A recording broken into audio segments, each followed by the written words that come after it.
What's up guys, Jotran here. Today I'm gonna show you how to blur a part of a video in CapCut PC.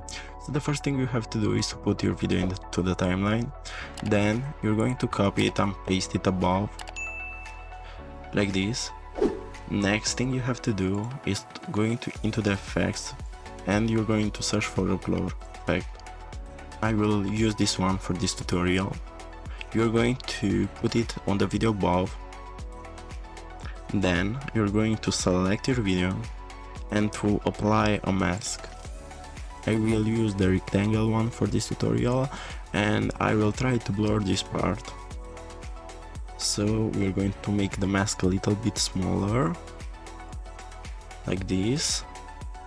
Now, see in some frames, I think the numbers go down, so you can play with the keyframes.